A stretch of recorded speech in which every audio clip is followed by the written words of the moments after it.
based marketing and training consulting firm. We help businesses communicate to their target audience and engage them in conversation. We also help to expand their audiences, which will ultimately result in growth for those organizations. In addition to being a certified constant contact specialist, my colleagues and I are also certified in John Maxwell Leadership Principles. We use these proven principles to conduct workshops, training, and private coaching sessions for individuals and companies looking to take things to the next level. Contact us to schedule a free consultation. Issues today, don't delay, call Cuvée.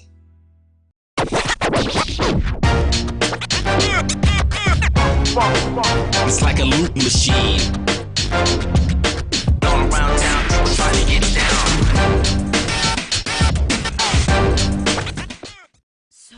Shop Velvet Online Women's Boutique to spice up your closet with trendy, unique looks. We have fashionable and chic looks at very affordable prices. Velvet Boutique offers free shipping all year long on all orders. Shop online at www.melvetboutique.com. That's www.melvetboutique.com. Like us on Facebook and follow us on Instagram. Shop Velvet Online Women's Boutique. This is Brian Fulford. AD Drew and I are co-hosts of the BCSN Sports Wrap. We talk about all things related to HBCU athletics. From the games, teams, coaches, and fan interest stories, we cover it all. You can find our shows on Facebook at BCSN Sports Wrap, YouTube at MyJBN Online, and everywhere you listen to podcasts like Anchor, Spotify, Google, and Apple Podcasts. You can also find the show on the Jericho Broadcast Network's app. Make sure to download. We look forward to you joining the conversation and being a part of the show. Time to call a credit repair company to fix my credit. Hold the phone, man. You can do it yourself with Credit Versio. That's way too hard. Call the credit repair company. Most credit repair companies only work on 1 or 2 accounts at a time, making it slow and expensive. You won't figure that out for months. Ignore him. Credit Versio's brilliant software scans all 3 credit bureaus, finds the accounts that are hurting your score, and guides you through the entire process. Anyone can do it. Let's fast forward and see the results. Wow, I fixed my own credit and saved hundreds. You can do this. Visit creditversio.com. I'm attorney Clinton Paris, and Tampa's my community. I grew up here, went to school here, and my wife and I make our home here. What makes Tampa special are its people. So when I represent someone injured in my community, it's personal. Call my office and speak to a real lawyer and not some referral service. I will fight the insurance companies to get the settlement that you deserve. At the law office of Clinton Paris, we take the pain out of being hurt. Maureen is saving big holiday shopping at Amazon, so now she's free to become Maureen the Merrier. Food is her love language, and she really loves her grandson, like really loves. It's never too early to plant the seed, to share the tradition, and instill a sense of pride in your HBCU with your little ones.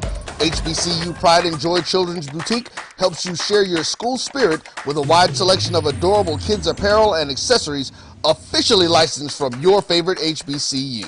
Visit hbcupridejoy.com and follow us on all social media at HBCU Pride Joy on Facebook and Twitter.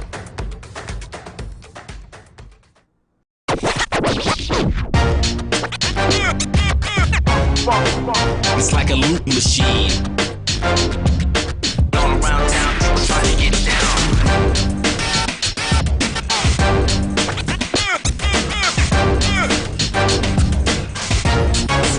It's like a loop machine.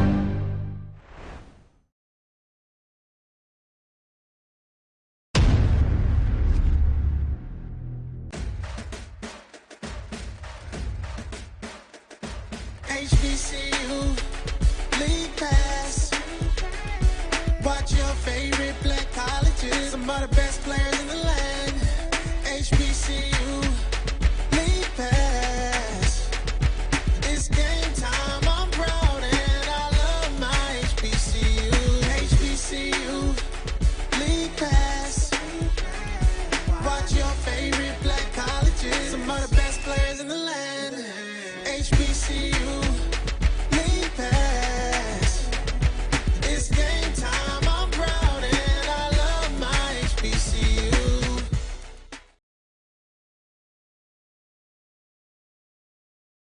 Let's get back to getting ticks instead of watching flicks. Before we can safely get out there, we need the facts on COVID-19 vaccines. Visit getvaccineanswers.org so you can make an informed decision for yourself and for your crew. Nope. Nope. Come on, him? Ooh, I like him.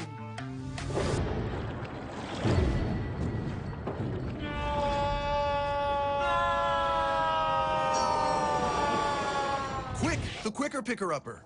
Bounty picks up messes quicker, and each sheet is 2 times more absorbent, so you can use less. He's an 8. He's a 9. Bounty, the quicker picker-upper. If you think all pads are exactly the same, think again. This is Always Ultra Thins reinvented with the Always Triple Protection System. This pad wicks gushes 90% faster, absorbs even more so you can feel dry, and locks odors in. Rethink your pad for up to 100% leak-free and odor-free comfort with the totally reinvented Always Ultra Thins. This is always like never before.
Can I get the now bar, please? $1.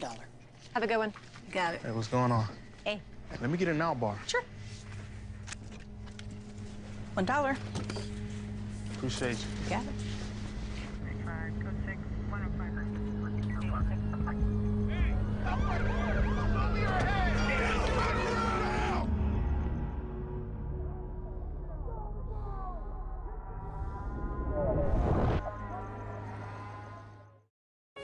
One bite of 100% Angus beef ballpark frank, and you'll say,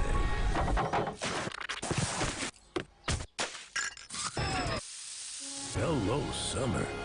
Oh yeah, it's ballpark season. This is the Dean of the College of HBCU Sports, Kenyatta Cavill of Dr. Cavill's Inside the HBCU Sports Lab with Mike Washington and Charles Bishop. Come mix it up in the lab where the course lecture is in session every Tuesday from 6 o'clock p.m. Central Standard Time on Facebook Live, YouTube Spreaker, or the BCSN app, as we discuss all things about the HBCU sports culture, including exploring the week that was in the sporting HBCU diaspora, as well as the upcoming week of HBCU sports. With me, the Dean, the College of HBCU Sports, on Dr. Cavill's Inside the HBCU Sports Lab with Mike Washington and Charles Bishop. Course lecture dismissed. For my people that don't get to see me, trying to remind you who you are, just like in Romans 3. See, we about to blow across the world just like a day that's breezy. This motivation for the people, and this classic Bible teaching say, make this for my people that don't get to see me. Trying to remind you who you are, just like in Romans 3. See, we about to blow across the world just like a day that's breezy. This motivation for the people, and this classic Bible teaching. Motivation.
Pleasant good morning to everyone. Welcome to another edition of the Carlos Brown Show, right here on the Black College Sports Network. Glad to be with you today. The guest menu looks like this for January 28th. Charles Edmond will join me here on the Carlos Brown Show. Then at about 11:30ish, give or take a minute or two, will be Coach Roman Banks. He's the Director of Athletics at Southern University. Whenever he's a guest on the show, we get a lot of conversation going, and we'll have a conversation with Coach Banks here on the Coles Brown Show. Then in hour number two guests for you, and Coach Vann Pettaway. He's just simply the Coles Brown Show's basketball analyst. We'll take a look at some huge matchups in the Southwestern Athletic Conference, both on the women's and the men's side. And quite simply, the game of the week on the men's side is for first place. Alcorn State visits Southern University at the F.G. Clark Activity Center. Women start at about 3 p.m. The men a little bit after 5:30 p.m. And then last but not least, he's a director of athletics at Fort Valley State.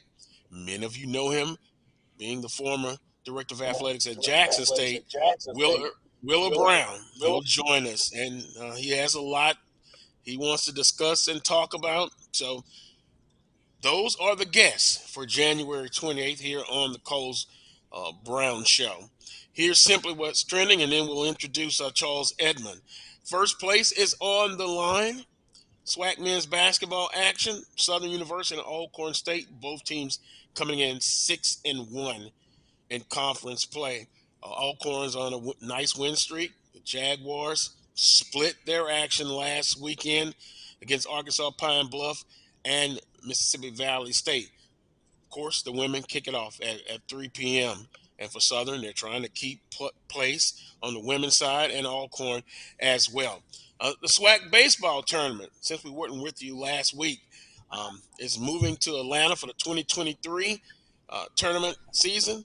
We'll get Charles. We'll get all the guest thoughts on that as well, and yours. The Ed Reed and Bethune-Cookman fiasco. My goodness. It is so many layers to this. And I know it's been talked about. We'll give our guests an opportunity to give their thoughts on it, and I'll share my thoughts on the Ed Reed Bethune-Cookman fiasco. And then finally, the Mid-Eastern Athletic Conference and the Southwestern Athletic Conference, the MEAC SWAC Challenge. The games have been released for, of course, we knew about 2023, 2024, 2025, and 2026. We'll take a look at those games as well. The SWAC MEAC Challenge, and of course, the MEAC, along with the Celebration Bowl, they have the bragging rights right now, and they can do that because they have been so successful. Let's introduce now Charles Edmond of the Alcorn State Radio Network, if we can. And there he goes, looking dapper. Future, I'm going to say it, Charles, the future Hall of Famer for the Southwestern Athletic Conference inside of the media. He's done a great job and one of the hardest working men in sports. Charles, good morning to you. How you doing, sir? Welcome to Baton Rouge. Yes, welcome. Good morning. It's always a pleasure to be with you, and it's a pleasure always to be here in Baton Rouge. I love Baton Rouge, one of my favorite cities, along with Houston, Texas. Baton Rouge, Louisiana is right up there. Home to so many championships, home to the baseball tournament, for so many years, which I still believe to this day never should have left here, but that's a whole nother discussion for another day. The tournament's in Atlanta. We'll talk about that, but it's a big day here. It's a huge day for SWAC regular season basketball. The game of the year in the first half of the regular season is today, with the first place at stake. The Braves are now the hottest team. Southern has to defend home court. We'll see what happens. As Landon Bussey said, it could be a bloodbath today. And I think it'll be physical. It'll be intense, not only on the court, but on the sidelines too, because Sean Woods is full of testosterone. He's going to be in it. Landon Bussey's going to be in it. So this hype and buildup could lead to a very, very entertaining game today. Charles, Coach Bussey says a bloodbath. Somehow I think he's meaning it's going to be physical. They're going to lay it all out on the court. And, the loser of this ball game, it won't be the end of the season, of course, but it will give the team just a leg up on a tough schedule remaining in conference play. And Charles, it's no secret. You take care of business at home, and then you be successful on your road swings. So that's very interesting. I got a chance to listen to Coach Bussey and his show that you host, and a very tough-minded coach. Preaches his defense. And another thing I like about him, when something goes wrong, it's not that it's the player's fault. He owns up to it. As the head coach, he feels that it's something that he could do better to reach his team. So just the physical toughness, and they also talk about a team takes on the personality of their coach. How so true. So true when from the outside looking in with Coach Buss and his Alcorn State basketball team. So, Charles, it should be a tremendous matchup, and we'll get back a little bit more into that matchup. But the SWAC baseball tournament moves to Atlanta for the 2023 baseball tournament, and it kind of caught me off guard. Almost had me shocked because I thought it was going to be somewhere else besides Atlanta. What have you been hearing for as the feedback from the coaches and perhaps the ads?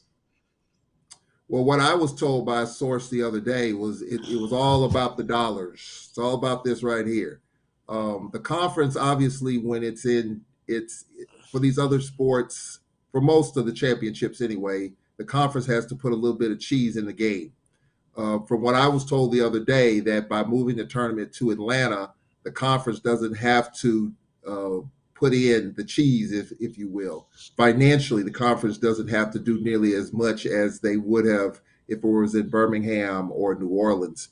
Remember, this is the third location that we've heard about the SWAC baseball tournament in the last 6 months. We heard Birmingham, and then New Orleans as they were going to renovate that facility, and now Atlanta. Obviously, Atlanta is a place where they're putting a lot of resources into it to make it successful, and the conference doesn't have to put nearly as much resource into it. So I think that's the bottom line. If the conference doesn't have to do very much or spend very much, why not? It's going to be at Georgia Tech. From what I heard, there was a little bit of pushback by it being at Georgia Tech because you're promoting another conference's facility. Of course, Georgia Tech is in the ACC. There's a little bit of consternation about that, but otherwise, I think in terms of what the conference has to come up with out of pocket, out of their resources, I think they feel like it was a win, and I think they sold that on the coaches as a win as well. So I think that's kind of what you're looking at. If the conference doesn't have to have a whole lot of overhead to put on these tournaments, whether it's softball down in Biloxi or baseball, wherever it may have been, I think the conference will take advantage of that. And obviously, the city of Atlanta, you get a huge draw. Atlanta's a big baseball market, so you're going to get a lot of folks coming, obviously to watch some good baseball. So I think if the conference comes out very little, if any, and if Georgia Tech or whatever the case can provide a lot of the heavy lifting, I think that was a deal the conference couldn't turn down, from what I was told. But it was definitely a surprise to me. It caught me off guard. I didn't even hear it coming. I think they kept that one under the vest, and so here we are. We're going back to Atlanta. It's going to be tough travel for teams like Prairie View and Texas Southern. For Alcorn, it's kind of midway. For the Bama teams, it's okay. It's about a couple hundred miles, but it definitely is different for sure. I like New Orleans. I like Baton Rouge. I didn't mind Birmingham, but Atlanta definitely is a change of pace for the SWAC baseball tournament. Well, if it was up to you, Charles, I know it would be in Baton Rouge, New Orleans, and I don't think you would even entertain a whole lot of discussion about it. The only person I talked to via text message actually was Coach Carlos James at UAPB, and we didn't have an extensive conversation, but he told me he liked moving to Atlanta, and I didn't get a chance to ask him about his colleagues, his other coaches, compadres, and what their thoughts were on it. But it's going to be in Atlanta, and if it's as exciting as the last few baseball tournaments, it should be a good deal. But I'll get an opportunity, I guess, when we visit with Coach Roman Banks, Director of Athletics at Southern University. Um, Ask him about his thoughts on moving it to Atlanta. But I guess from a financial standpoint, Charles, if you have at the end of the day your expenses more so than your revenue is more, uh, it's better than expenses, then you come out on the plus side. Um, the MEAC SWAC Challenge, of course, this year, 2023, it'll be Jackson State and South Carolina State. But in 2024, it'll be Norfolk State and FAMU. We kind of knew that from previous conversation. 2025, Southern University and North Carolina Central will be in the SWAC MEAC Challenge. And then in 2026, South Carolina State again versus Alabama State. And Charles, I'm going to be petty here. I'm going to be selfish.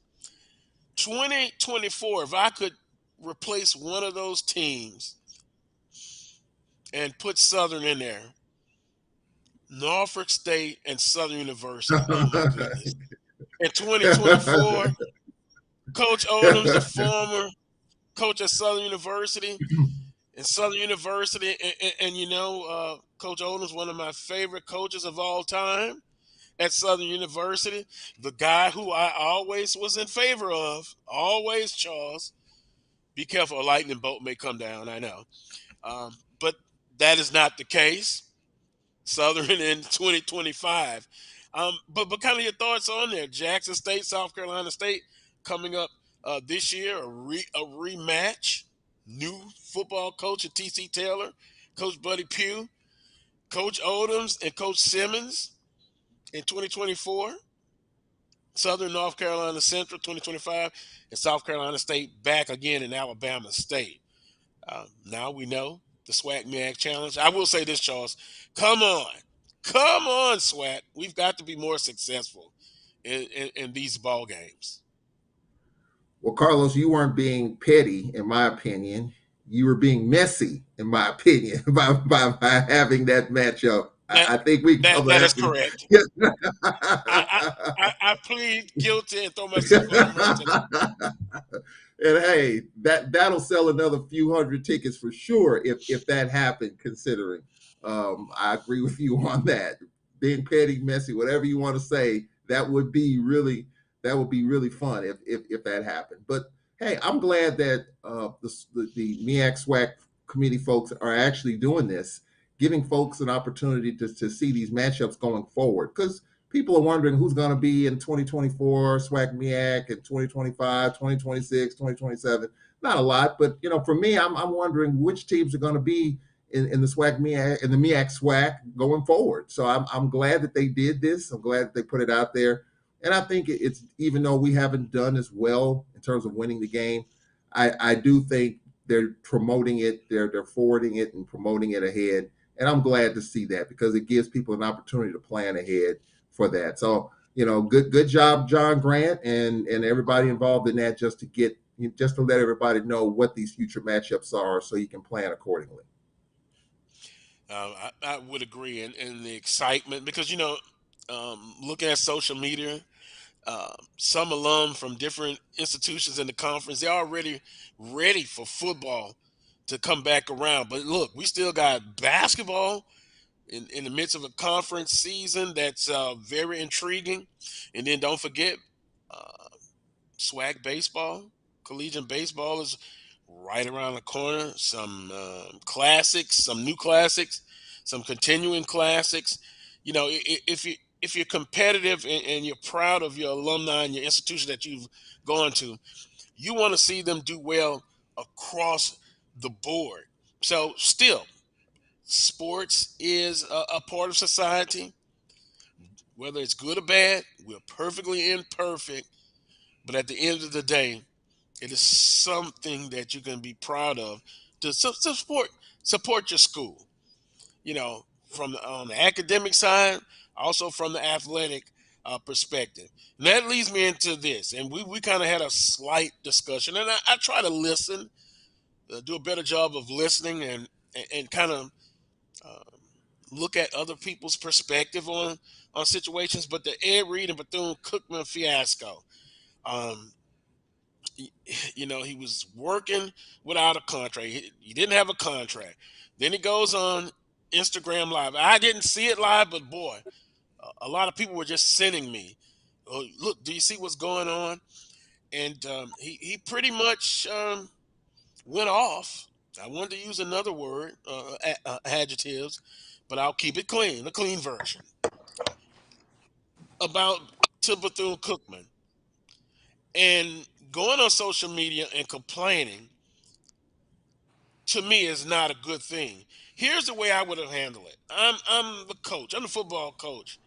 And I should understand that there were two natural disasters that hit the Florida area and Bethune Cookman. But if it's something I'm not pleased with, let's get a meeting with all of those involved, the players, the administrators, coaches, former alumni, and let's see how we can solve the problem. Because Charles, I'm sorry, if you go on social media and let's say you just got hired, or you're working at Alcorn State, and it's a problem that you have, and you go on IG or social media and blast them, do you expect them to just sit back? Well, okay, he's right, and he came out and put it all out on social media. Your bosses, your administrators, they're not going to be happy about that. So I disagree 200% the way he handled that. And then if you look at it, then he goes on social media and gets into it with Shannon Sharp, administrators. He was on Roland Martin's show, and it's just an ugly mess. But if you're a pro HBCU and you're a supporter, some things we just need to circle the wagon and handle things. And I understand there's a segment that said, well, you got to put some of this stuff out on blast, to maybe to get things to do right. But I think you just got to work together, because let me tell you something. HBCUs have been here a long time. And to make sure that they're here 200, 300 years from now, viable, we've got to go in and help where we can help. And at the end of the day, no one can tell the story and like we can. We meaning African Americans, also other people, ethnicities that have gone on and graduated from HBCUs, because they have helped a lot of us. They made us who we are today. And yeah, we have some problems. I understand that. But it is a way to handle those problems. Ed Reed was dead wrong how he handled the situation. Now, do Bethune Cookman do they have some issues? Yes, they do have some issues. But again, can we just talk about it in a professional manner? Professionalism goes a long way.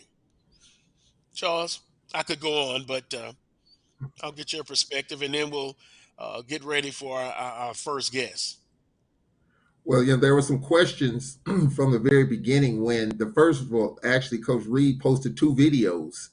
He posted a video of a field or something that needed to be cut, and I questioned that because you wondered, did he see the facilities beforehand? And as it turns out, Reggie Theus did say the other day that he did, so he knew what he was walking into.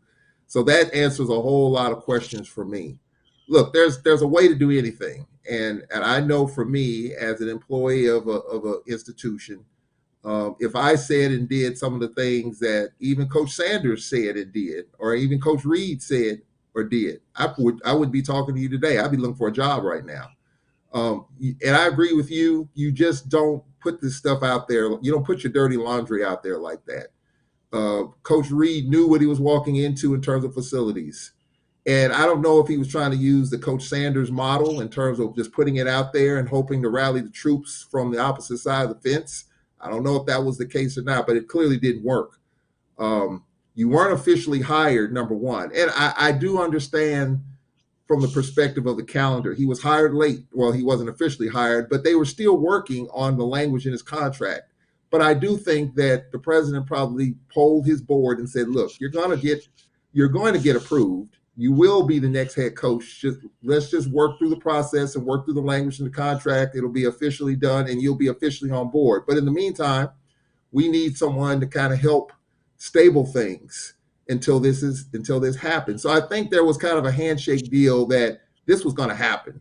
But I think the first video and that he put out, that drew a lot of negative attention. But the video he posted last week with parents and players and having Coach Sanders on the other side on a split screen, that was the final nail in the coffin. That's something you just do not do. I know he was passionate about it. I know he put not a lot, but some of his resources into it. But that's just something you just don't do. And if you do that, there's consequences and repercussions for something like that. And obviously, there was no way the president could stand by it. There's no way the board could stand by it. Again, that first video, okay. But then you can't justify that because he knew what he was walking into before he posted the video. It's not like he just showed up and just saw that and just decided to do that. You know, in the world of social media with camera phones and putting everything out on blast, this is the par for the course. It's going to continue to happen. I hate to say it. It's an ugly reality that we're in. It's just going to continue to happen. And I think Coach Reed thought by putting it out there the way he did, it would draw so much attention to force changes to be made like right now. Now, the president and AD Reggie Theus met with the players the other day. President said there's going to be some changes. Reggie Theus said there's going to be some improvements. You know, I don't know if that was because of or in spite of Ed Reed. I don't know. But there's some things you just don't do. You don't do that, especially, number one, when you're not officially hired. In principle, yes, but not on paper, no. And so I think what they were hoping for was that he would come in, have a seat, try to assess the situation, what his program looks like while the contract gets drawn up. And I think, you know, at first he didn't say much. And you saw the post on social media. A lot of people were saying, well, if he just doesn't do what Coach Sanders did, I believe, and all that other stuff, then he'll be fine. And he was fine for a minute. But then the videos started coming out. The first one, okay. But then you find out he knew what he was walking into and posted it anyway. Then the video last week, and I was sitting in the arena. I was getting ready for your show last week, and one of the assistant coaches said, man, you heard about Ed Reed? And I'm like, no, what happened? He resigned. And there's a video out there. And I saw the video sitting at our scores table getting ready for the game.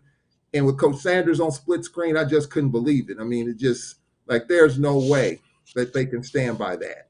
So at the end of the day, I know it's like, why is it he was working without a contract? I think there was this assumption that if everything just stayed quiet and just continue to work through your program and trying to recruit, and you will be officially hired on paper.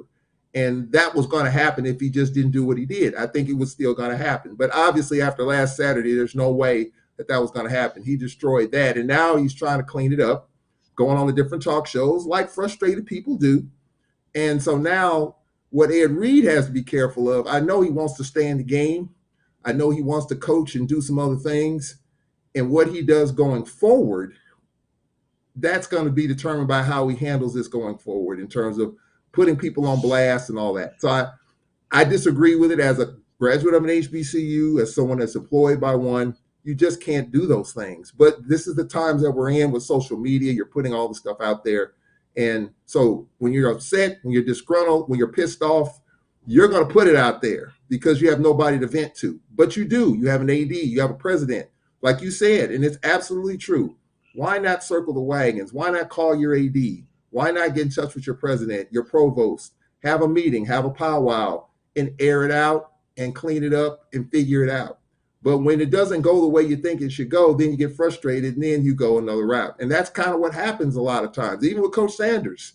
some of the things that he said about his players not getting refunds on time and mentioning the governor's name. Do we get that on the back end or the front end? I mean, did he know what the case was and was just frustrated about it and aired it out to us? Or did he really not know? Or was it not explained to him? I don't know. We don't know the answer to those questions. I don't know. I wouldn't have done that because I think that question could have been answered in 3 phone calls in 1 hour. Your AD, your president, your director of financial aid could have answered all those questions without putting it out there. So I think the resources are there to get your questions answered. But it's just when it doesn't go your way or you don't get an explanation, you get frustrated, time ticks along, and you just want to air out your frustrations. That's not the way to do it, especially when you haven't officially been hired yet. You don't do that. So there, a lot of questions were answered to me the other day when Reggie Theus and the president kind of going out there, and Reggie Theus talked to HBCU game day. He answered some of the questions for me like, did he not know? Well, obviously he did know. So he just decided to do that, and it cost him. And look, I feel for the players. I'm a prodigy of HBCUs. I feel for the university. I feel for the president. I feel for Reggie Theus. He was just at our place last week. So I feel for all of that. And, you hope they get a good coach in there. Signing day is Wednesday. You don't know how that's going to look. We don't play Bethune-Cookman this year. They roll off our schedule. Alabama State will replace them, but they're going to play football this fall. Who will be the head coach? I don't know. The president said there will be a good coach there. So we'll see. But I feel for the university and everybody involved there because I want to see everybody do well. Everybody. I don't have a dislike or disdain for any school in the conference. I want to see them all compete, all play at a high level because it helps us all. And this is just a tough situation for Bethune-Cookman, and I hope they get it fixed. Temperament, as someone said in the, I think it was Edmond in the chat room, you got to have the right temperament and professionalism. Also, once again, we see the debate has started back again. Celebrity coach versus a traditional coach. And third, Coach Sanders was successful at Jackson State. But that model for Jackson State may not work for Alcorn, may not work for Southern University. I'm just using them for examples. At the end of the day, it's about winning and putting student athletes in a position to graduate and get their degree. But it just simply was a fiasco. And going forward, I think Ed Reed, he's going to have to work on that because you will not be able to go anywhere else and do that. You've got to change that temperament. And I don't know if he can do it. You talked about the players. Yeah, you feel bad about the student athletes, facilities, financial, university. They have some things to improve on as well. So hopefully everyone can get together and start having solutions. We all know what the problems are, and oftentimes it is spoken about, the problems. What are some of the solutions? We need to go in that mindset now of solutions to get things done. And it's going to take all of us involved, administration, alumni, supporters. HBCUs have been historically underfunded. And that's, to me, where it starts from the top.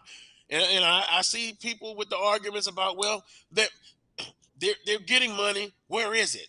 They're accusations going back and forth of administrations, misappropriation of funds is a cute way to say it. But all of that, let's start from the number one thing. HBCUs have been historically underfunded, and they are owed millions, and in some cases billions of dollars. And that's from a historical standpoint. Let me take a time out. Let me can I say a couple things real quick? I think you brought up the point of, will this trend continue of celebrity coaches? My answer is yes. I don't think it's going to change.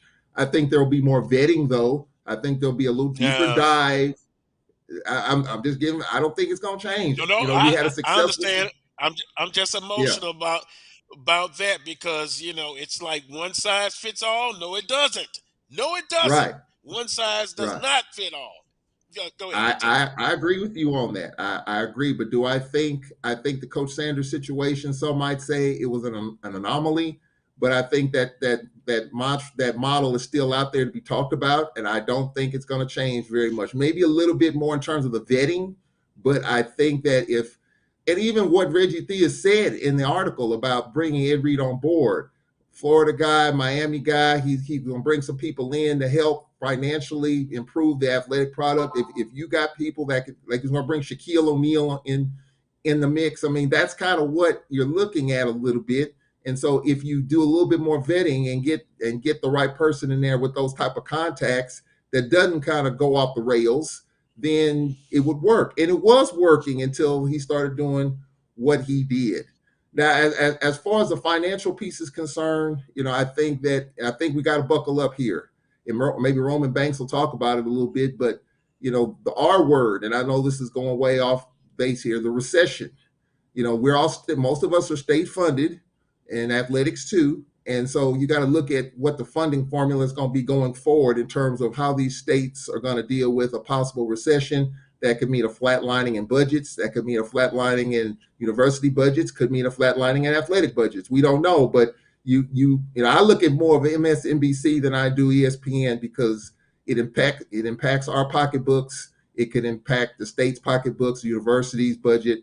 And I think that's something that everyone's kind of concerned about. It's been a lot of layoffs already, and I know we're getting off the rails here, but that's just something, you talk about funding, that's a part of it too. So that's something that we just have to put in our clip and save file and see how it goes. I hope it's not the case, but the way the economic trends are looking, it's going to be, it's tough sledding right now in the first month of 2023. But to your point, I do think that I don't think it's going to change much. Don't know what the openings are going to look like in terms of coaches going forward. We've already filled a number of coaching hires already, and we'll see. We'll see. But I do think that model is still alive and well. But I do think there's going to be more vetting and more deeper dive into personalities, into people, because there's people like Terrell Owens, Warren Sapp, that their names have come up. Of course, Ed Reed. I don't know what that's going to look like for him going forward. But trust me, there are some celebrities out there, former players who want to still do this stuff. They're out there. They still want to do it, and I think that model's not going away. In my opinion, I might be wrong. If I am, I'll say I'm wrong. But I think we're 1-1. One was a success, one was not. We're even. We're 1-1, so we're back to where we started. Well, once again, it's interesting that they can't go to the alma maters and get a job if they have no coaching experience, but they can come to an HBCU and get a job. That just don't sit right with me. But, some trends are not good, but I got to take a break. When I come back, I'll visit with I'm scheduled to visit with Coach Roman Banks, the Director of Athletics at Southern University. You're watching the Carlos Brown Show right here on the Black College Sports Network. The Cuvée Group is a Florida-based marketing and training consulting firm. We help businesses communicate to their target audience and engage them in conversation. We also help to expand their audiences, which will ultimately result in growth for those organizations. In addition to being a certified constant contact specialist, my colleagues and I are also certified in John Maxwell Leadership Principles. We use these proven principles to conduct workshops, training, and private coaching sessions for individuals and companies looking to take things to the next level. Contact us to schedule a free consultation. Issues today, don't delay, call Cuvée.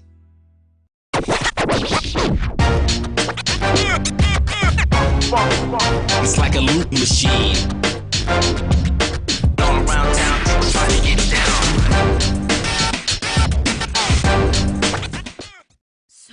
Shop Velvet Online Women's Boutique to spice up your closet with trendy, unique looks. We have fashionable and chic looks at very affordable prices. Velvet Boutique offers free shipping all year long on all orders. Shop online at www.melvetboutique.com. That's www.melvetboutique.com. Like us on Facebook and follow us on Instagram. Shop Velvet Online Women's Boutique.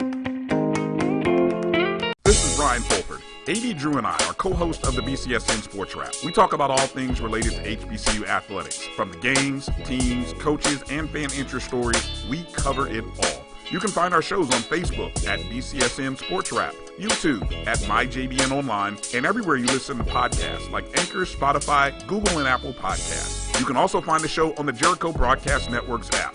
Make sure to download. We look forward to you joining the conversation and being a part of the show. Time to call a credit repair company to fix my credit. Hold the phone, man. You can do it yourself with Credit Versio. That's way too hard. Call the credit repair company. Most credit repair companies only work on 1 or 2 accounts at a time, making it slow and expensive. You won't figure that out for months. Ignore him. Credit Versio's brilliant software scans all 3 credit bureaus, finds the accounts that are hurting your score, and guides you through the entire process. Anyone can do it. Let's fast forward and see the results. Wow, I fixed my own credit and saved hundreds. You can do this. Visit creditversio.com.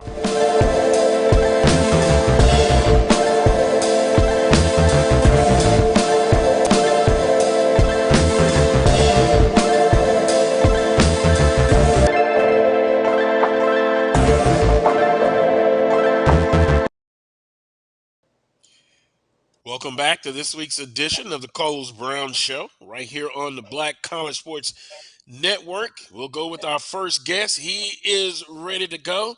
He's going to be in the spotlight, of course. Coach Roman Banks, Director of Athletics at Southern University. Coach Banks, good morning and welcome to the spotlight. You're like the point guard now. How you doing, Oh, sir? man.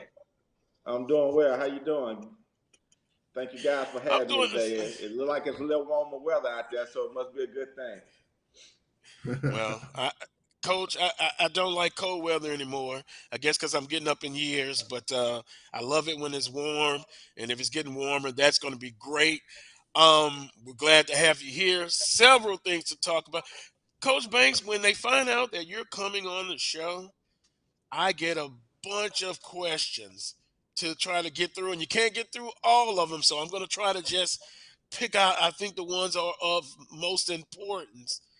And I know all of them are important. But first and foremost, a big game today in basketball. I still refer to you as Coach Banks because you are still a basketball coach to me. Southern Alcorn, first place. Crowd, FG Clark Activity Center. How about the whole atmosphere? Is it not a big game? Oh, it's definitely a big game. It's almost one of those must-win situation games that you like to put on your schedule to close out this first half because of the opportunity of getting a couple of games ahead of everyone. And we know that Alcorn, the Braves, bring in a good ball club, and obviously from last year they got a lot of returners too. So we know for that reason it's a big game. But also we're chasing the championship. And so in some way you got to go, you have to go through good teams such as Alcorn and regular season champs from last year. So we're excited about the opportunity. It's always better to be playing for first than to be playing for anything less than that. Well, that is true, and it's going to be a huge matchup. Me and Charles will get a chance to kind of dwell in it a little bit more. But Coach Banks, let's get into what you do, Director of Athletics at Southern University. And boy, there's always a lot to talk about. As far as the state of Southern University athletics, what would be your assessment of the athletic program as far as strengths, but also some things that you would want to improve on? And then I'll come back with another follow-up. Maybe some top 5 projects that you would like to see as far as facilities upgrade. But I try to break that down into 2 parts. So if I probably can't get your whole question in, let me tackle one of the weaknesses that I think is an overall weaknesses, and that's technology and being able to communicate with season ticket holders and fans, and obviously that you have to be able to have a mechanism to create that intensity of communication, and for me it's called ticketing. And so to be able to let our fans sit at their office desk or sit at home and get ticketing uh, from a digital device is very crucial these days, I think, going forward, because you start talking about adding the season ticket holders and adding fans. I think this is one device that, one area of technology that lends you to do that. And so, but when you start talking about that, then you start talking about your internet access on campus, your widthband, and all those things. And that goes on the technology that needs to be addressed so it can be successful. You can have mobile tickets on your phone, but if you go up to a game at homecoming and it's packed, and we don't have a widthband, and then we can't scan your tickets, then what good does that do for you? And then what good does that do for me when we come down to us being audited by the state and we don't have those correct records? And so I think that's one of the overall weaknesses of our department, and maybe for the whole campus, should I say, moving forward. You start talking about that with registration and all those things. So that's one thing that I looking forward to address in a mighty way. Now, who helps you in that aspect? Where do you go to? Is it um, the administration has to help with that? And what is probably a timeline where you hope to be able to report back at least some progress, or the problem is fixed? So let me say this, and I think I heard y'all earlier. So athletics, being an athletic director is not doesn't totally define just the athletic department, because we're not a independent entity on campus. We're part of the university. A lot of Power Five schools and a lot of schools that we would think that that that can stand on their own, they have the ability to be the only entity, or to say that they own the campus, but they have their own pool of money, they have their own foundations, they have their own resources that allow them to go in and do some other things. Give you an example, just so people can understand what I'm talking about. The Tiger Athletic Fund runs half of LSU football stadium, and then so does the university. And so the Tiger Athletic Fund put a lot of money into adding the amenities to that stadium, and not necessarily the university. And so when I say that, I give you leave that a step further. So we've been trying to go, and I've been talking about this for 3 years, to mobile ticketing. And from an athletic department standpoint, we raised the money. It's been sitting there for a period of time, for over 3 years now, in which I'm glad to see that's going to be going to our board for approval. But to implement that is not on the athletic department totally. That comes with IT having to come in and do a thing. That comes with purchasing. We had to go through purchasing, then it has to be rectified through the board and all. It's a lot of different steps that a lot of times are not in the athletic department hands, and that bureaucracy can get tied up for a long period of time. And so, which something that I think, or you think, that can happen in 6 months. It's just sad to say, until we get our business straightened out a little better, sometime it take 2 or 3 years. Interesting. We're visiting with Coach Roman Banks, Director of Athletics at Southern University. One of the I guess comments or questions that was sent to me, But Carlos, and I but think let me, before you ask that question, and I want to rectify for everybody. So what ends up looking like that is an athletic problem, it's not an athletic problem totally. It's a function of the system problem. Until we straighten those things out, that's what's going to happen. But I get the emails, I get the backlash, and obviously those are not things that you go out and talk about, right? You go back and you talk to your president and people in and talk about your board members about changing the system. And so, that's part of the process of trying to handle the situation without embarrassing the institution or the process, but go in and be fighting. People don't realize that you're fighting every day to make things better for your department. Well, just like one person we won't name, if you have a concerns, you don't put it on blast on IG, Instagram. That's a no-no. But Correct. Coach Banks, I'm Well, sorry about that, but yeah, when you sign up for leadership, and leadership at a historical black college is difficult. But you know what you sign up for, and you have to respect that position of leadership. And you have to take that position and try to affect change in a positive way. And so that don't mean going to social media, Instagram, and if you have to take hits, you take hits. But your student athletes, your coaches, and the people that's close to the program know that you're there fighting every day, and that's what makes a difference. I understand. I think I asked you about, and I think it was too broad of a question about your top 5 projects, but I'll put it this way. Someone asked about locker room upgrades for the football, and I guess it's their wish list. They want to see the possibility of a baseball turf. Is that something that you consider important? And I want to ask you a time frame on that. But do you feel that that's important to have at least those couple of projects? And I understand, Coach, you have a master plan that the university has put together that include athletic pieces as well. But I guess what do you think? What are your thoughts about a Yeah, locker room upgrade for football and a baseball turf?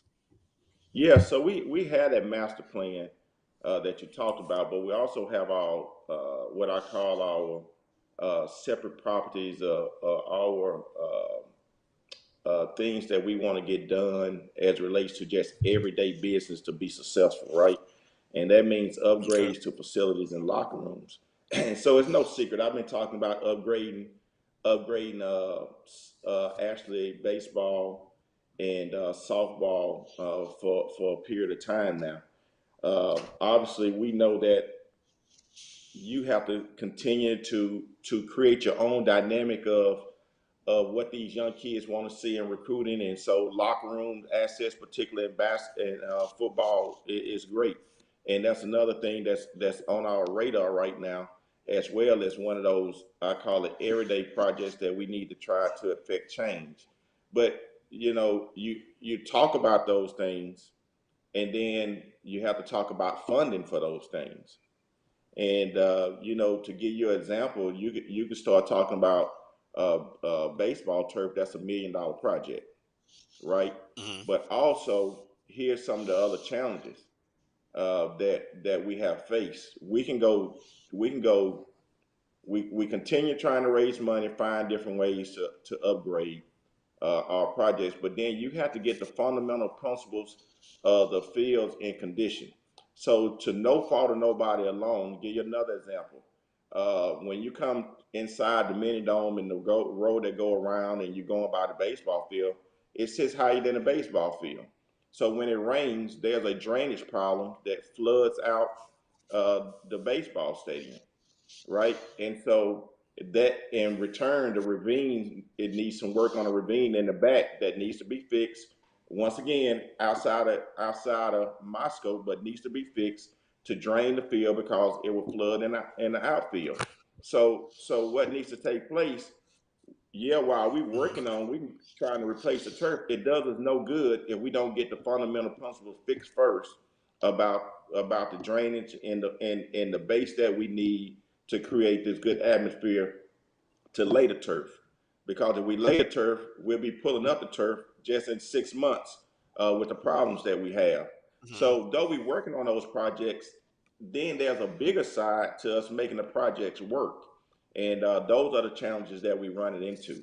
And still at the same time, we still have to continue to raise money. And these money has to come from the outside. So people are asking about upgrades, facility upgrades. Then I asked them simply to be a season ticket holder and invest, because those the state don't get us any dollars for athletic improvement. When the COVID Hmm. money came down, they gave the university a lot of money that could not be used for athletics. And so athletics basically is a entity on campus that have to stand by itself when it comes down to funding. And so it's going to require, yes, we want to get these things done, but it's going to require people to invest, to continue to invest, to become season ticket holders, and to make contributions to the projects. And so there's a bigger challenge when you just start talking about upgrading facilities. You know, that we can't do anything. I can bring in lockers. Coach Dooley and I are doing a project now with naming rights for lockers, and which is great, fine, and dandy. But the bottom line is that the reason why we have to go in and improve the locker room is because of uh, uh, the the the outdated uh, the outdated air conditioning units that's in there that causes the leaks and stuff like that to damage the lockers. So until we get that fixed, with mold and all over, until we get that fixed, then why would I bring in the new lockers? And so that's just putting a band-aid on it, which I want to solve the whole problem so we can continue to move forward. So even after me or after Coach Dooley, we still have nice facilities. And so those are the different challenges. And once again, it affects what we do in the athletic department, and we're on top of, I think, our business of raising money and to get some things done, but we still have a foundation issue that we have to get things fixed from a university standpoint first, a maintenance standpoint, a constant maintenance standpoint first, so we can move forward when we do these projects. Now, we've been able to add, and what I have had to do, and it's the business side. We were behind on Title IX, so yes, we just completed a locker room for soccer. We just completed work to the softball field. We spent a lot of dollars in that, and we just while we're saying that, we just improved our football meeting space, the film room, all new chairs, all new carpet. So people don't see that, but those are things that we are doing and have done. And the coach and I know how it is, so I'm trying to affect change for the coaches, and they appreciate it. But the average fan, if you didn't come in and see have inside our doors, then you wouldn't know those things were happening. So, Coach Banks, let me see if I understand. You have some issues that can only be sound from a foundation situation that's exclusively on the university, right? To solve those problems, correct? And, Yes, and did I hear you yes, right? Okay. Then, yes. Preventive so, maintenance. okay, that's from the It's university it's a standpoint. line to preventive maintenance that's required. Yes.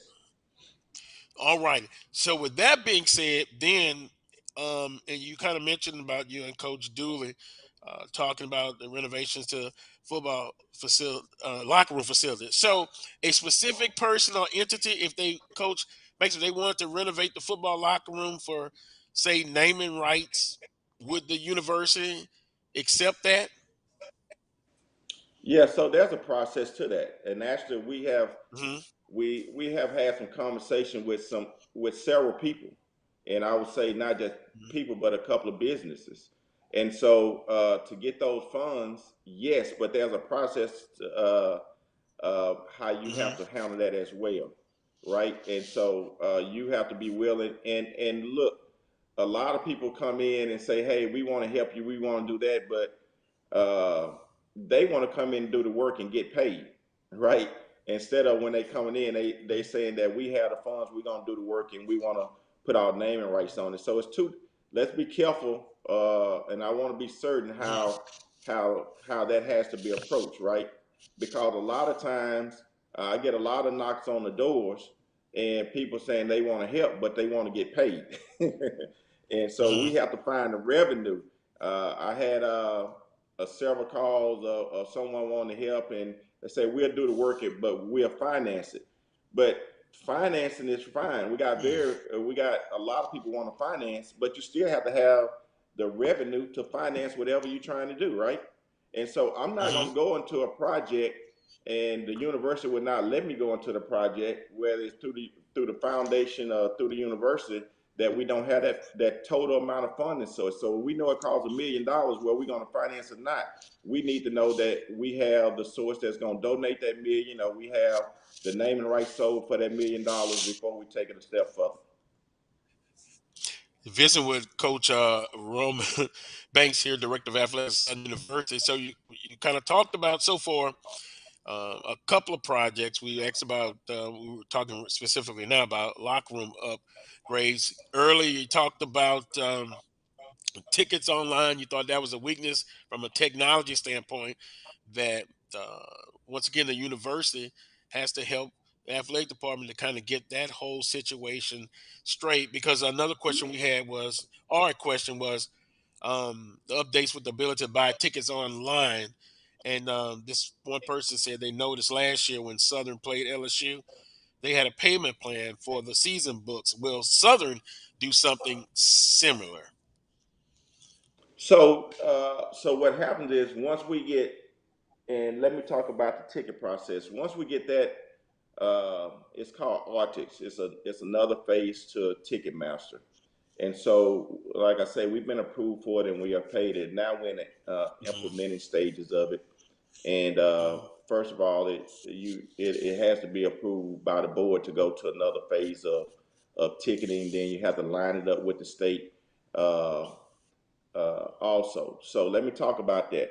So when you start talking about different payment plans, uh, remember that I told you earlier that everything we have is statewide.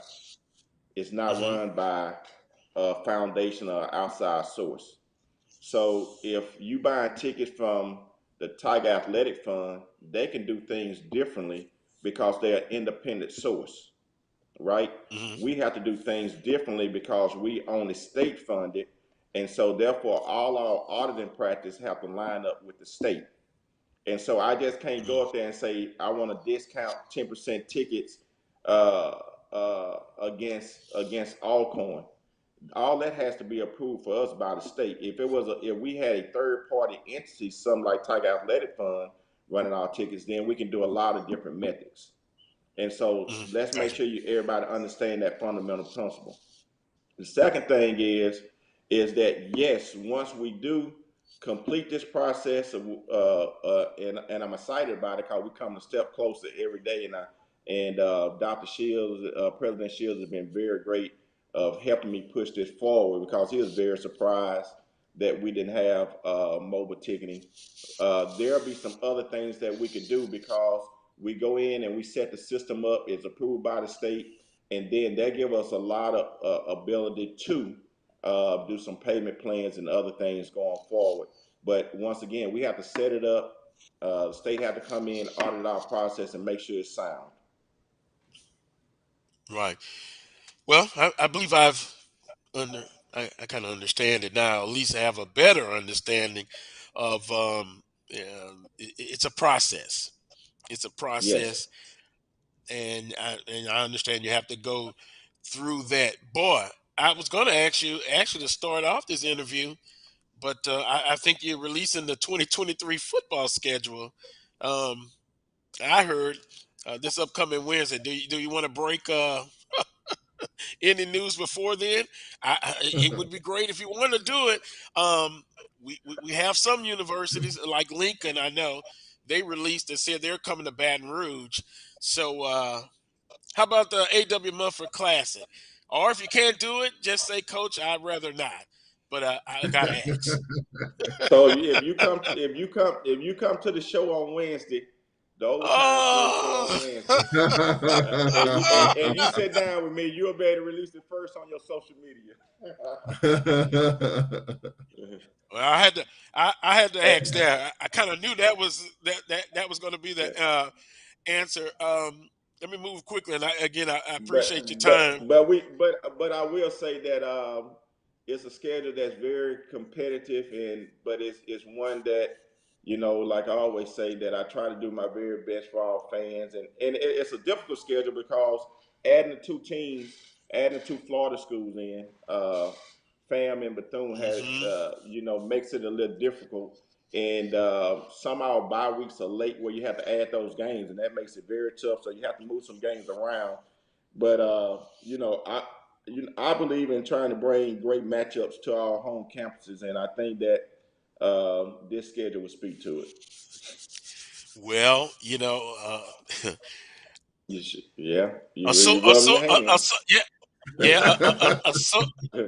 A source told me, I kind of told me that Southern will be traveling to Daytona Beach. Also, a little birdie told me the first game is going to be exciting, and then also now you may not be able to talk about this, Coach Banks, but a certain school who everybody knows that I love to go against them.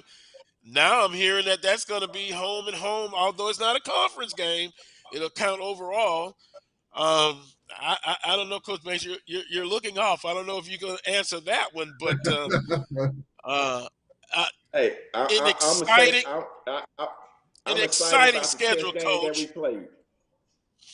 I'm excited about the chess game that we played, and I try to do my very best for the fans. So just look forward to Wednesday. Well, Yeah. I'll say it. You know who I like to play against, and they got the best of us last year, but that was last year. I did have a Charles. If you like Charles, you can ask Coach Yeah, Banks a I question. have a question.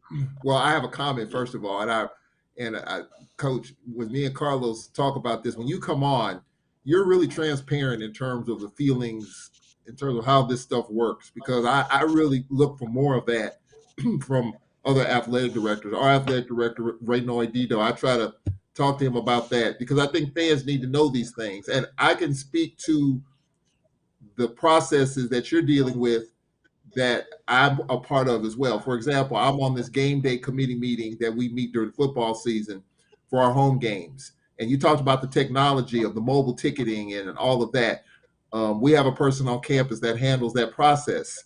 So it's not just doing it externally. Everything has to tie into the university structure, and so that's not an easy thing to do. And so I do understand what you're going through there because we go through the same thing in terms of mobile ticketing and making sure Wi-Fi is where it needs to be and how strong and Yes. all that. That's not an easy process because I know our CITS, Computer Information Technology Services person personally, and we talk about that all the time. So it is a challenge.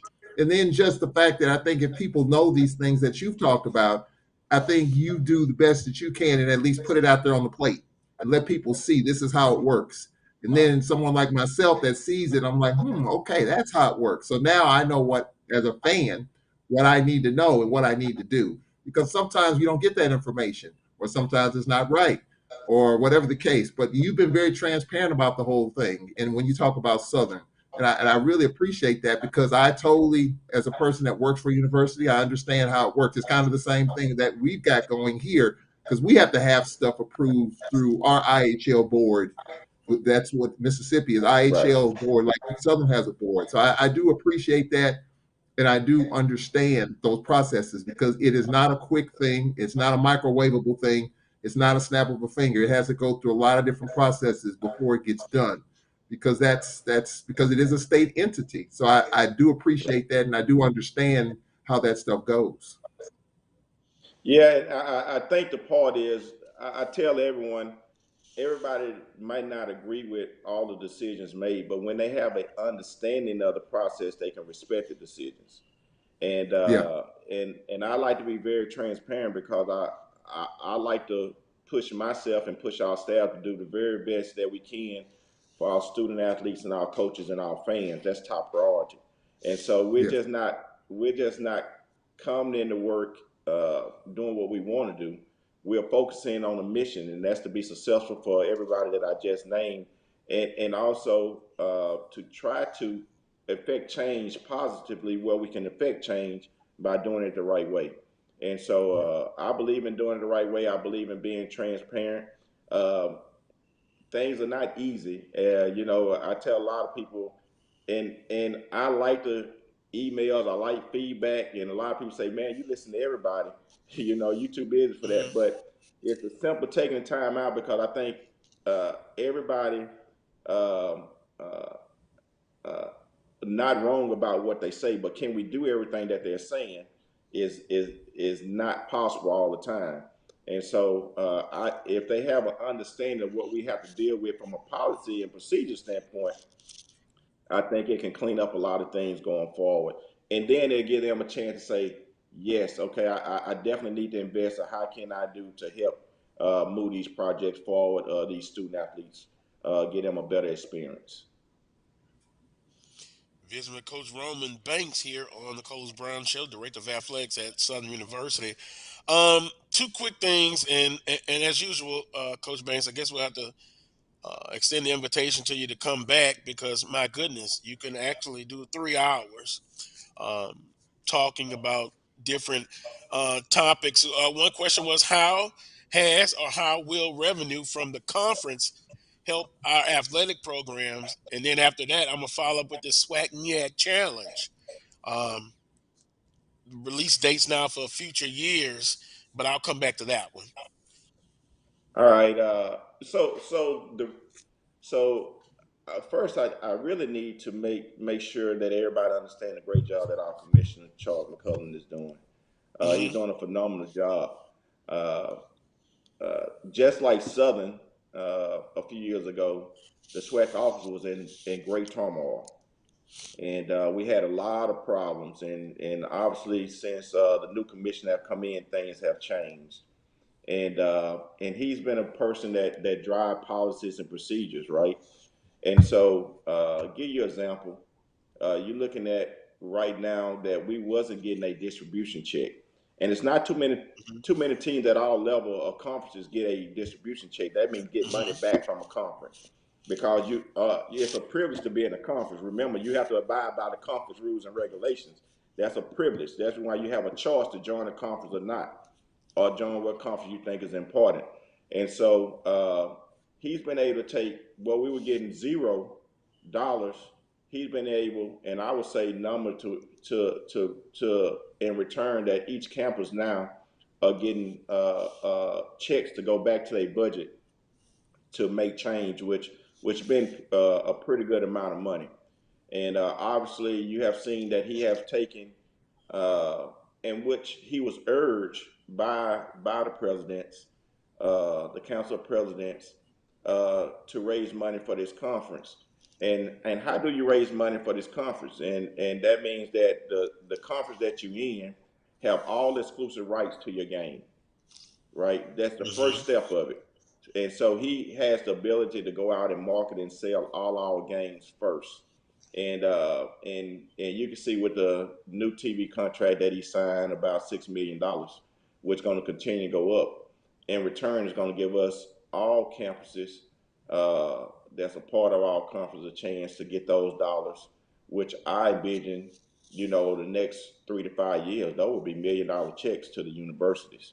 And so Mm-hmm. there's no conference at our level turning out the amount of revenue to give back to the universities than what he has been able to do at this point.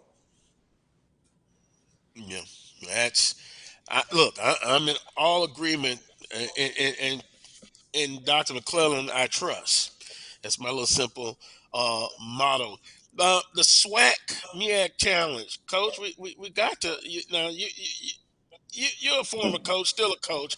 I know you're competitive. What has got to happen to get a better results in this SWAC MEAC challenge and the Celebration Bowl? But Southern 2025 against North Carolina Central. Coach Trey Oliver, who previously worked at Southern University. I know him. Oh, and by the way, I still want to get Norfolk State and Southern in 2024, but I'm gonna hold It didn't work. It my didn't breath work. on It that didn't one. work. Yeah. I put in your Fellas being request, but it messy. didn't work. Well, that that would He's be trying to start. He's priceless. trying to start some stuff on here today. Yes.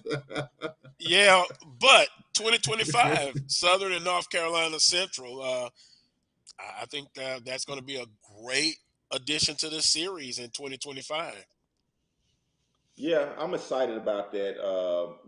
We've been working to get back in that challenge for a few years now, and actually we were probably supposed to be in there this year, but leading back, but things didn't work out, and so the opportunity come around where we've been able to come to agreement to go in 25, and to create that matchup against to make it a friendly rivalry. Obviously, Coach Oliver coached here, who's a good coach. Just won the bowl, and so we're excited. We think that that's a game that's going to drive fans that fans want to see, and I keep talking about. Those are the type of games that I would like to be involved in more than us going to play Power Five schools. Because I think if you play those type of games, I think they can make revenue. Look, I love to play uh, home and home against Tennessee State. I love to play home and home against Hampton, against Howard. I think those games are exciting for our fans. Obviously, uh, those you don't see those games happening often. But I think if we can find ways to get to those type of games, I think that uh, it obviously helps when you play those games to me versus playing uh, someone like a Northwestern State, right? But when you can't play those games, it leaves you no choice but to play someone local to try to create that inner rivalry. And so I'm speaking out the box to try to get those games going. Uh, and I understand down and distance and all that, but I do think that one year that you can make $1 million and one year I can make $1 million, right? And that can help the budget. Or we can split the revenue on both sites, whether we play my place first or your place second. I think we have to be creative to find these ways because at the end of the day, our better revenue gains right now for us are in conference. It's going to be the Jackson States, the FAMs, the previews, and all those type of people. So it's just the ideal of that's what our fans and traditionally that they want to see. And if we can bring those games back, I mean, Alcorn down the road is great for us, and you'll see the game packed today, another little rivalry down the street. So if we can make those games are more important that I think for HBCUs than other games. Coach Banks, I see Charles just has a grin on his face. I wonder, Something he want to get I out. wonder Something he why. want to say. Yeah. John, Well, jump in. I'm Something gonna you be want to say. messy myself, Coach Banks. I think the last time you were on, we talked about this. There's a school 30 miles from where you sit, right up I-12. I would love to see. Yeah. Now you talked about the logistical challenges in terms of stadium capacity. Is that an unrealistic? And what I'm talking about Southern and Southeastern, is that a possibility or is that an impossibility from where you sit? So let me say this, and I think it's a game that can happen. I think sometimes those games have to happen because of our scheduling process, right? And so at the end of the day, people think, oh, you can just go play them. You can play them. This thing have to match up like a puzzle, and I don't Right. think people understand how scheduling works. But I do think it's realistic right up the road. I mean, they've got a really, really good program. But here's one of my and I'm fighting for Southern University now. People say I'm a hard scheduler, but we're gonna go. And I worked at Southeastern, so we're gonna go pack your place that holds less than 10,000. So you're gonna go up on a ticket, and we're gonna pack it out. But let's just be real. When you all come to us, you bring 1,000 fans, right? But everywhere we go, we breaking the records. You're making history. Your largest crowd, your biggest crowd. So yes, we could play a home and home, but I think at the same time, if we go to their place, that they have to be able to give us some type of revenue because we're doing crazy numbers for them that's not reciprocated back when they come to us. Yeah. A percentage is what I'm hearing, Coach. Yes. Coach Banks. Yes. Okay, percentage. And what about a 2-for-1 deal? Come to Southern You know, twice, or you know, I don't. Go ahead. Yeah, I think those are situations that you've seen. I don't know if you're aware, but we got into that deal with Matney State, and that ended up working out pretty well for us. And so you have to some type of way talk about a revenue package or the 2-for-1 deal, and so those are the schools that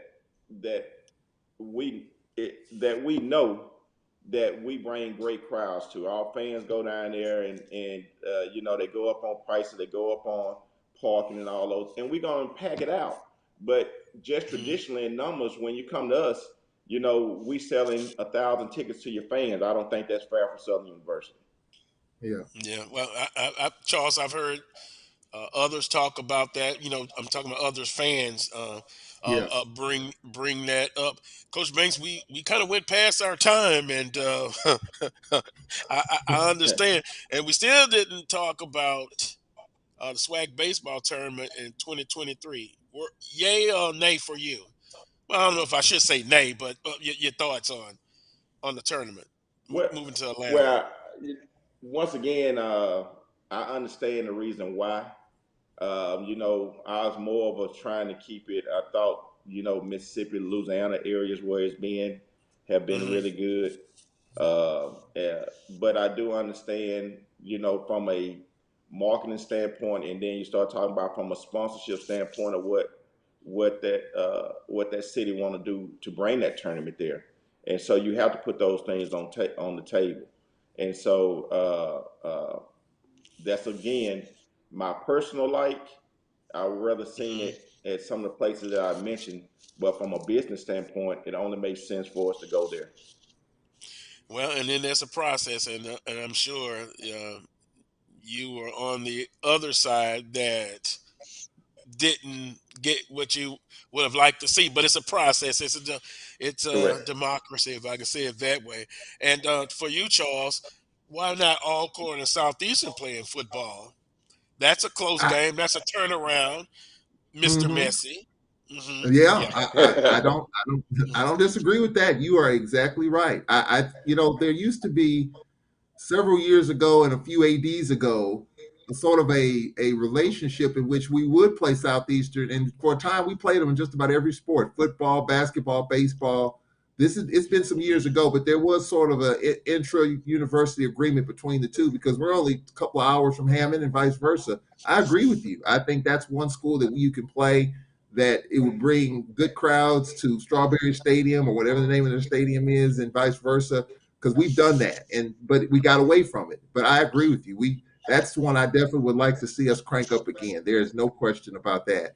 I guess I'm just being messy because the two schools are 30 miles apart, and it's such Mhm. fertile recruiting ground with Hammond and Baton Rouge. I know there's a lot of other underlying dynamics with that too, but just like Southern and LSU playing in football. I don't know if we'll ever see that again. I'm glad it happened because I just like to have seen that personally, just to take a picture. But that's a selfish reason. But I agree. We should be playing Southeastern, and hopefully we will going forward because I think it just makes sense. It's just too close not to.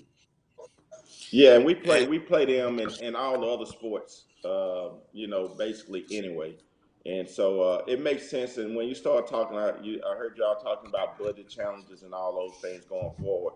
And so down and distance is going to make a lot of difference, huge difference for what we are able to do as athletic directors and universities for as playing games in the area, trying to be a good steward over the budget and trying to make the minimum contest and all those things that's required by the conference and the NCAA. And so, what you're saying is the right scheduling model that should make sense. Yeah. and speaking of schedule, and I think I tried once to get into breaking news. How about a yes or no? Will Southern go to Alabama this year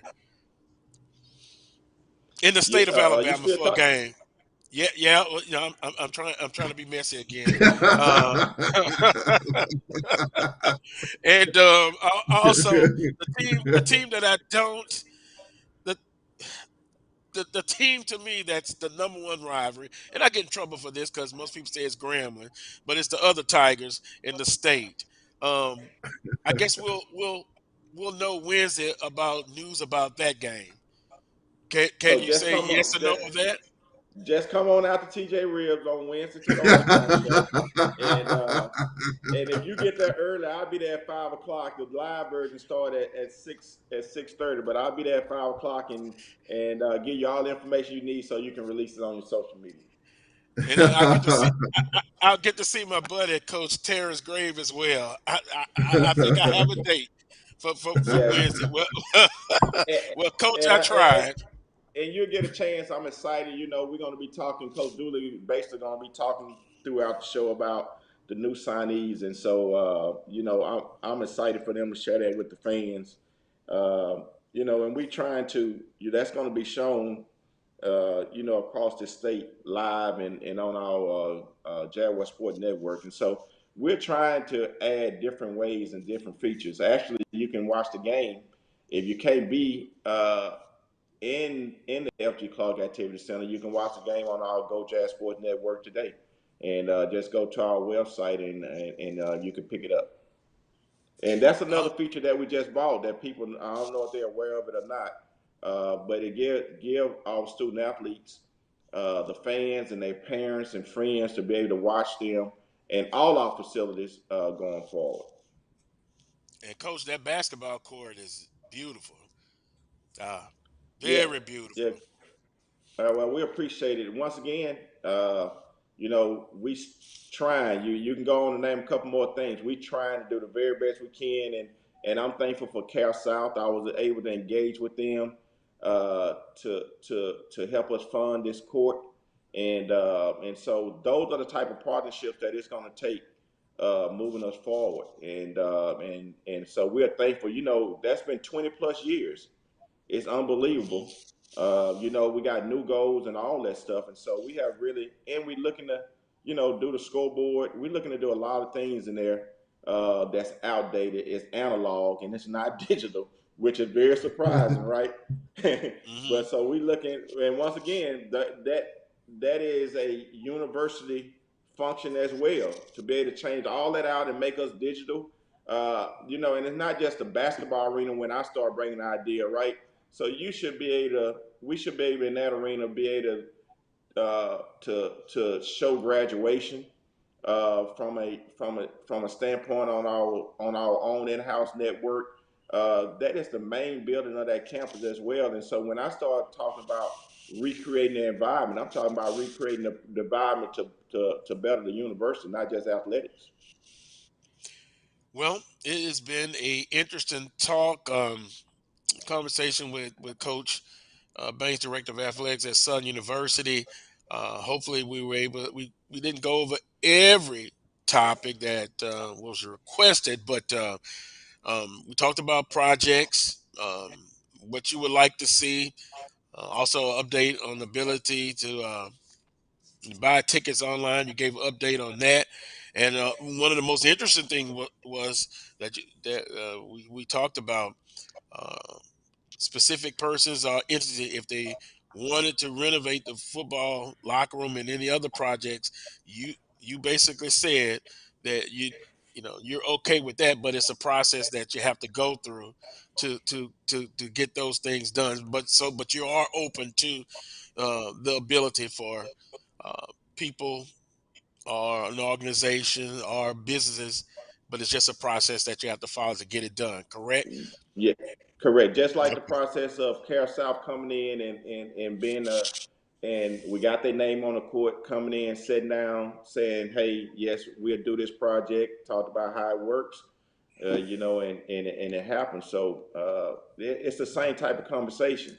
But I always say, let's make sure that when we talk about it holistically. We have to have which way we're going to fund it, no matter if we financing or whatever the case may be, before it can go anywhere. And so when people come, you know, let's come solution driven instead of I call it on the impacts of just trying to make money. And Dot the I I's say and this, cross the T's. yeah, and I say this too. You asked me where I think we are, you know, from an athletic department standpoint. And I tell you what, I don't mind coming back. Let's get this schedule behind us and you know, come back and answering all questions for our show. So I like to inform people, but I think we're to the point, and I think that the time have shown that we all programs after going through this unusual data ban now have all these scholarships back. They have their allotted practice time. And I always said going into last year into this year that I think that Southern will start to what I call be the pillar of this conference. I think we are that, but the standard and continue to finish in the top order of finishing in most sports now. I think that we're on pace for that. You can't ask a person uh, uh, to win to win on regular basis without being able to load the gun up fully, right? And so you're talking about for basketball, I use that as an example. With 8 scholarships versus 15, how do you think you can fare all the time if you don't have your gun loaded? And now we're to the point where we have all our scholarships back after going through that embarrassing phase. We've been able to get back to our allotment numbers of coaches, and we're constantly raising money, growing the budget. I think we raised last year, my staff and I, a little over $1 million, and to close out the fiscal year. We just went through a state audit where it was a clean audit, and I really like to talk about that because you have to do things the right way, and the state is very tight. And so we're doing things the right way, and I think now that those wins will continue to show up. Well, we appreciate the time, and oh, well, no, I can't do that. Someone, oh my, asked about the lawsuit, the Urban Edge Network. I tell you what, we how about 2 weeks from now, or I'll contact you, see when the next available date, because you definitely got to come back, and we can get into some more conversations. I will say this, Coach Banks, it is good, as like what Charles said, to come and answer the questions and be transparent. It it clears up a whole lot of hearsay, or if you hear this, you hear that, you're getting it from the source. And so, maybe we want to agree all the time. It's all right to agree to disagree sometimes, but at least Correct. coming on and talking about it and keeping the conversation alive. So I'm going to offer, excuse me, another time for you to come. 2 weeks, but you let me know. 2-3 weeks. You call me, let's set it up, and I'll be willing to do if it's an hour, whatever, because I think it's important for Southern fans, particularly that they have an understanding and be able to ask questions, and I can answer them going forward, and I can be very transparent about it. All righty. Thanks, Coach Banks. Another guy that I guess you remember, Coach Vann Pettaway. He's standing by, and I'm going to bring him on next, and then bring another guest, and we'll close out the show. But I appreciate Coach the time. Pettaway, Yeah, Coach the Pettaway. running, the new edition of Ben Joe, the running and gunning, shooting threes, no more than 3 passes. Oh yeah, man! My favorite coach to see to come into the FG Clark Activity Center. Opposing coach, If you man. when you went to Huntsville, you can rest assured they're gonna have the heat on in the locker room. There's gonna be about 110 in there. I remember those days. He won't admit to that, but I understand. Have a great weekend, Coach. I see y'all there. Tell everybody to spread the word. I'm headed to the FG Clark Activity Center. Let's pack it out. Yes, sir. The FG Clark Activity Center on the spot, first place, Alcorn State and Southern University, and you get to see famous Coach Roman Banks and Charles Edmond, who I believe is going to be in the SWAC Media Hall of Fame when it's all said and done. Yes, he is. Yeah, he will. He's saying no, but he will. He will. Have a great weekend, Coach. All right, thank you all. Have a good one. All right, we're gonna take a quick time out, and then we'll bring in Coach Pettaway, and then I gotta get Willa Brown in. Let's see if our producer will be able to get them all in at the same time, and we can have another conversation. You're watching the Carlos Brown Show on the Black College Sports Network. I'm returning to Clinton Parish, and Tampa's my community. I grew up here, went to school here, and my wife and I make our home here. What makes Tampa special are its people.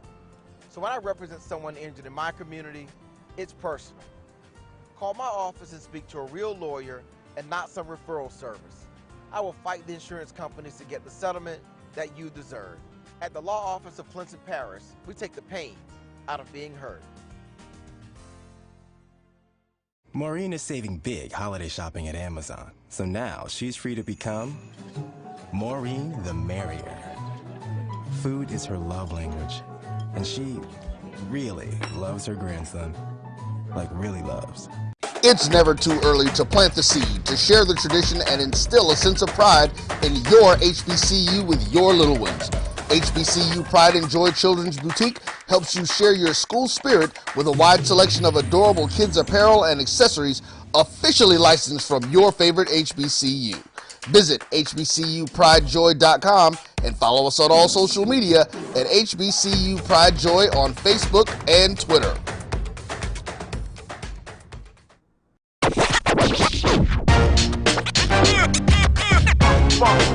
It's like a loot machine.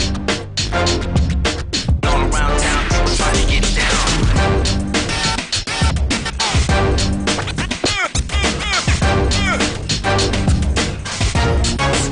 It's like a loot machine.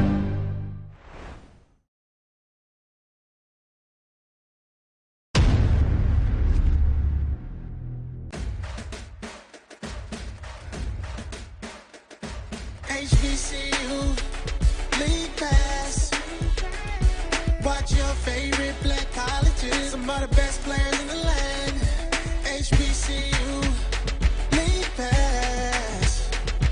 It's game time. I'm proud and I love my HBCU. HBCU League Pass. Watch your favorite black colleges. Some of the best players in the land. HBCU League Pass. It's game time. I'm proud and I love my HBCU.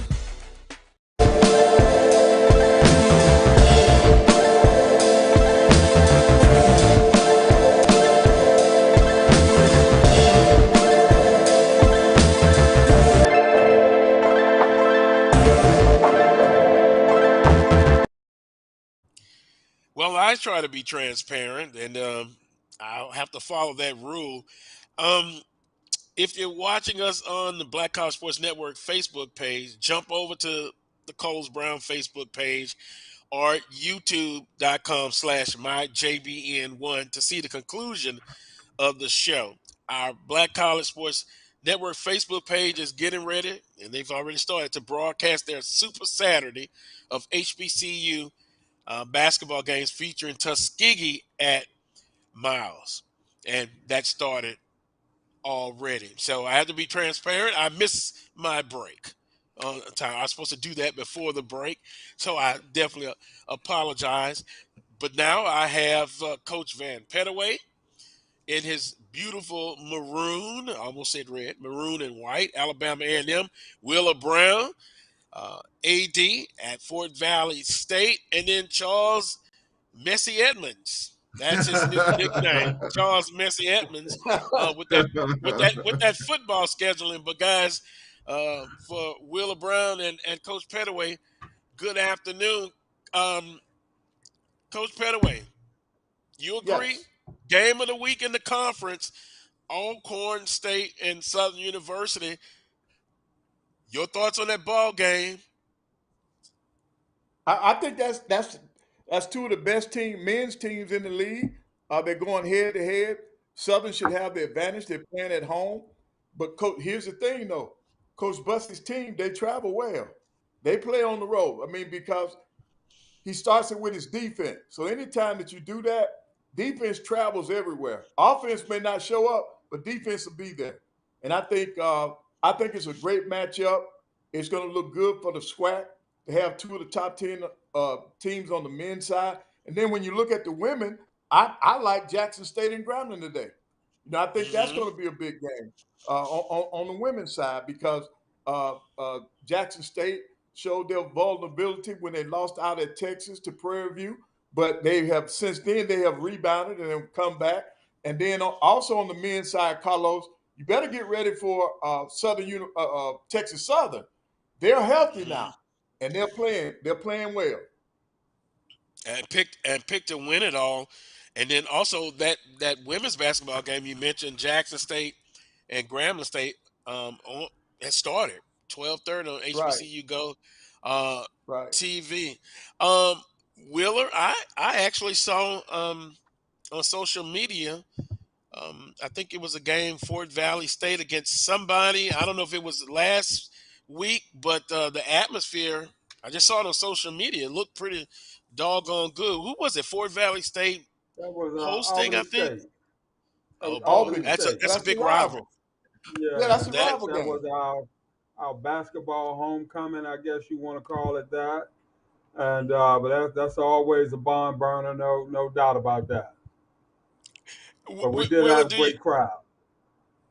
That's good. Willa, do you get excited? I know you're the director of athletics, but a former athlete, does the competitiveness come out to you even when you're watching a basketball game or a sporting event?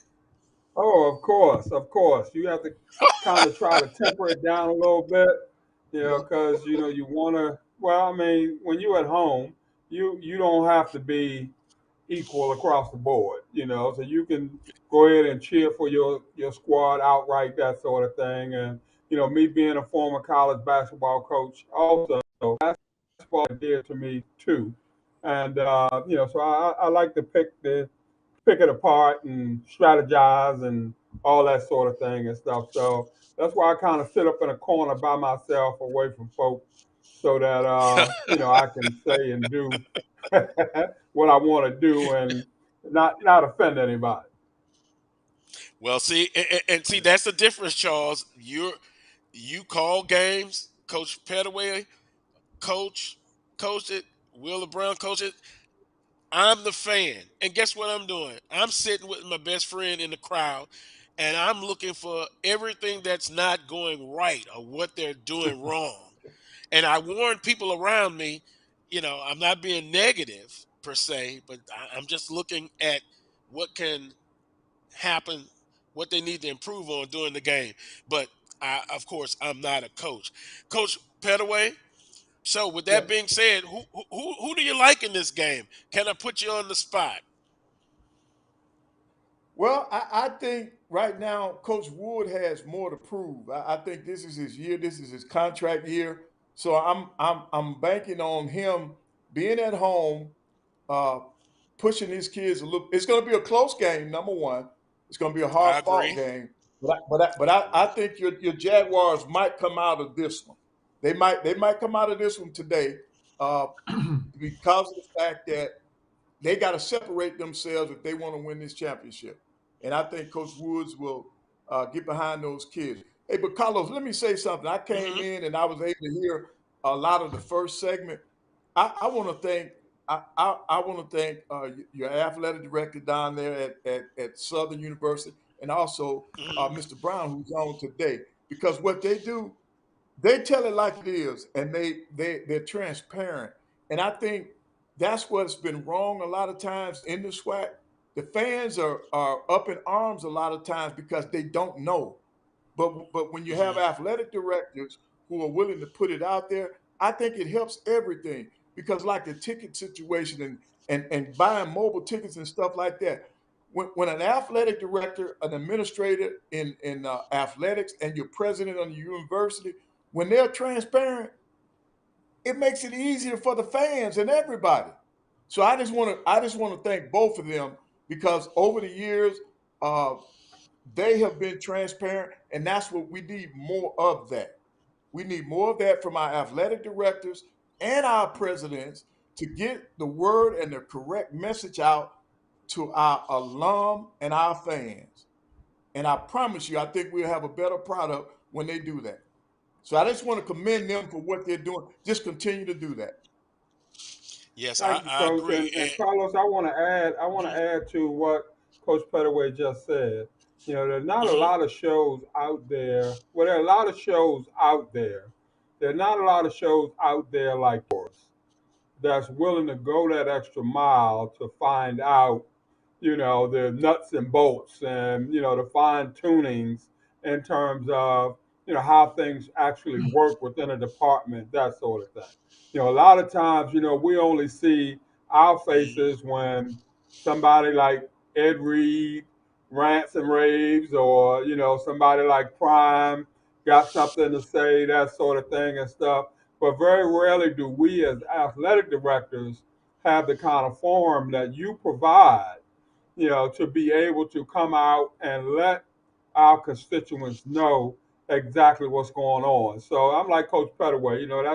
That's a great feather on your cap as well as Charles. And I'm appreciative just to have that outlet to be able to speak with people and inform people and let folk know exactly what's going on. Right, and it's a learning thing for me. Like certain things, like once before when I had former Southern AD on Floyd Kerr, I did not understand and did not know about like things behind the scene, like insurance for the student athletes, particularly in the summertime. And so me and Charles have had discussions about it, but it is let me just say this: everybody doesn't have the temperament to coach, no matter Right. what sport. Director of Right. athletics, it's still a tough job, and you take a lot of hits. Trust me, I I get text messages up to midnight a lot of times when something is wrong or they don't understand something. So at least I can just try to at least get them on. And we've had a few director of athletics to come on within the conference and outside the conference. So hopefully I'll be able to continue to provide an outlet for these kind of conversations because they're important. And guys, this Charles Wheeler and Coach Pettaway, I kind of feel like the thing with Ed Reed and the Bethune Cookman fiasco that's going on, and then you're seeing underlining things happening. Um, our HBCUs is all that we have, and let me see if you agree with this. They have to be relevant 300, 1,000 years from now because they have a purpose. Do they have problems that they need to have solved? Yes, but I think we all, when I say all, it's a collective opportunity for all of us to help. And I think you have to get away from this messiah, a savior, one person to solve a lot of the problems. It's going to take a collective. Uh, do you agree, or am I just way off base on that? No, I I want think it to I is want going to to take. start off. Oh, Go ahead. Go ahead, I Mr. want to Brown. start off if you don't mind. Okay, Hmm.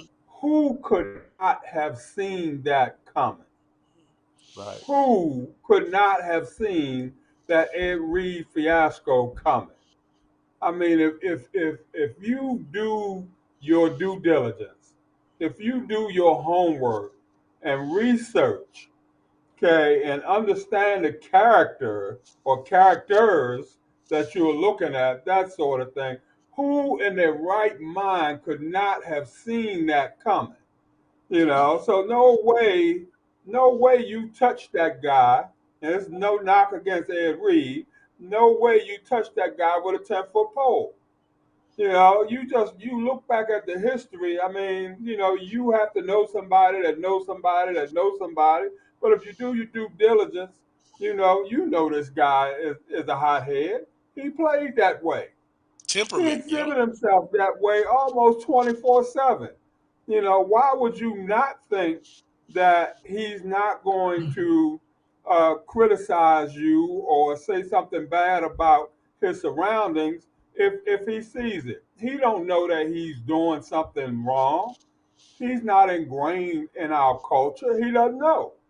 He doesn't know that, you got to work these things behind the scenes, that sort of thing and Hmm. stuff. He's doing things the way that he was always taught as a player, in the other environment.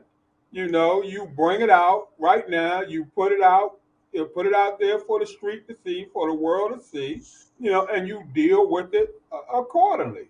So, I mean, I just don't understand Reggie Theus and the president at Bethune thinking that this guy was going to be something totally different from what his persona had already dictated that he was. And Wheeler, I just got to put it out there. One size doesn't fit all. And I think it's Right. with the situation with Coach Sanders and now and Charles, he's talked about it. He says he thinks it's going to be a trend that you will continue to see. I am not of that mentality. Uh, you know, a celebrity celebration coach. It worked for Jackson State, but they also had some hits as well. But you guys, you see this trend continuing? I don't agree with it. I really don't. That's just my Right. opinion, Coach Pettaway. I think that what happened at Bethune is going to bring caution to some of these other presidents now. I think what's going to happen now, they'll be more diligent. They'll be just like what Mr. Brown is talking about. They'll do their research before they look at, just because a person played in the NFL does not make them a good coach. Like in basketball, Magic Johnson will tell you he's one of the best players ever. Did he think he could coach the game? No. Just because you play a sport does not mean that you're going to be a great coach in that sport. Now that's been proven, and in fact, some of the better there are a few coaches out there that have done a great job, and they didn't even play their respective sports. So I think the personality and the demeanor of a person, I think a lot of that has to go into that hire. Does that coach's personality fit into what the philosophy is of that individual school? Is that what you want to see? And I think that's how they got to approach that, because everybody's not going to be able to go out and get the dollars. To me personally, I don't know if Ed Reed was going to be able to go out and raise money for Bethune-Cookman. Coach Sanders has a different personality than Ed Reed. So he was successful in getting things done because he was already big before he got to Jackson State. As Ed Reed is a Hall of Famer, but he's not been in athletics long enough to have a name where people are going to follow him in terms of laying down the dollar. Because it's going to take a collective. It's going to take a bunch of people put together for all of our HBCUs for them to succeed. There's no one trick pony. There's no one person out there that's going to turn around any HBCU, because they've been underfunded by their respective states so long. It's not going to happen overnight. So it's going to take collective efforts by everybody, and it starts with our alumni base. It starts with our alumni. Our alumni have to take more pride in their institutions, and it starts with them. And then it goes to the leadership at your university, from the president on down to that athletic director, on through to those coaches. They all have to be on the same page. Because if the coaches are not going out selling their program, the athletic director is not going to be able to do it for all of the programs. The coaches got to take ownership. When I coach, I took ownership for my program, from everything, from the cleanliness of the facilities to the heat in the locker room, all of it, everything. You heard that, huh, Coach Pettaway? I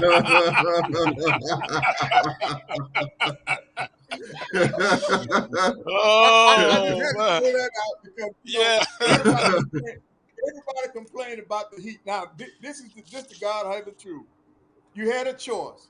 Either you had heat, which was going to be hot, or I could turn it off. You don't have anything, because you got to understand now. Elmo was built in '74, so the heating system, heating and cooling back then, they didn't have an on-off switch. Wow. The system had to, no, I'm serious. The system had to be booted up one way or for the other. heat in the wintertime and then in the summertime. Now, this is the God having truth. In the summertime, you had to have a coat on, an overcoat. It was so cold in that building. You had to have an overcoat on if you were in Elmore, because it was so cold during the summertime. So Wow. Yep. But that's that's HBCUs, and that was part of our personality. That's why my teams played well, because they're used to practicing in the heat and playing in the heat, and that's why we were a transition team. But I loved it. I didn't have everything that I needed, but that's my institution, and so I accepted it. I did what I had to do, You think about it. You all didn't hear about a lot of the stuff about A&M until I was finished. I never talked about it when I was a coach because that's my school. That's my school. Yeah. Those were my players. I protected my players. So I Yeah. think that's what you got to have. You got to be invested. I was invested. I went to school there. I came back to work there. My kids, my wife. Well, I'm invested. And that's what you got to have more of. I think at these HBCUs, you got to have more coaches that are vested. They're not using it as a stepping stone. That's what you got to look at to include administrators. Same thing. You got to have people that are invested, that want to be there. They're not looking to use your program as a stepping stone. And I think, Carlos, when you're a younger coach and you're a younger administrator, it's about you and your team. It's about you and your department, that sort of thing. As you get older and you see exactly what's going on, that sort of thing, you become more in tune with the fact that it ain't about you or your department. It's about the university overall. And there's so many other things that are as important or just as important as that little swath of land that you oversee at that particular time. So I understand our administrators having to spend money on academics and making sure that they got nice dorms and making sure the library is up to snuff and all those kinds of things. I understand where I stand in the hierarchy of things, in the grand scheme of things, and I'm okay with that. As a young administrator or as a young coach, I might not have been okay with that. But as you grow and develop, in this game, you get a chance to see things as they really are. And it brings you a whole different perspective. So, I just like to throw that in there. No, very well said for everybody on the panel for this this discussion because man, you love your HBCUs. You invested. I've heard that.